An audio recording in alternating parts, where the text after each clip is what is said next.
एक न्यूज आली. एका मुलाने 180 मुलींना ब्लॅकमेल करून त्यांचं शोषण केलं. पण हा मुलगा जेवढा नालायक होता ना, तेवढ्या ह्या मुलीसुद्धा होत्या.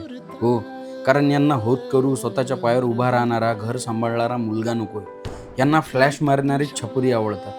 यांच्या बापांना तर घर, गाडी, शेती 25 ते 30 वर्षाच्या पोराकडे असली पाहिजे, ह्या अपेक्षा आहे.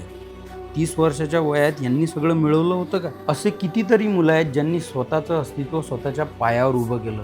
पण तरीही त्यांना आज लग्नासाठी कोणी मुली देत नाहीये. का? तर त्यांच्याकडे प्रॉपर्टी नाहीये. आधी मुली घाबरायच्या की होणारा नवरा कसा मिळेल. आता मुलं घाबरतात की होणारी बायको कशी मिळेल. कारण तुम्ही प्रकरण बघतच आहात. प्रियकरासोबत मिळून पतीचा खून. अरे आधीच लग्न करू नका आणि त्याचं घर उद्ध्वस्त करू नका. मुलांना काहीच अपेक्षा नाही आहे. त्यांना फक्त एक लॉयल आणि आईवडिलांचा रिस्पेक्ट करणारी मुलगी हवी आहे. कारण गरीब परिस्थिती आणि संघर्षाचं जीवन असतानाही ज्यांनी नवऱ्याची साथ सोडली नाही, त्या त्यांच्या आया आहेत.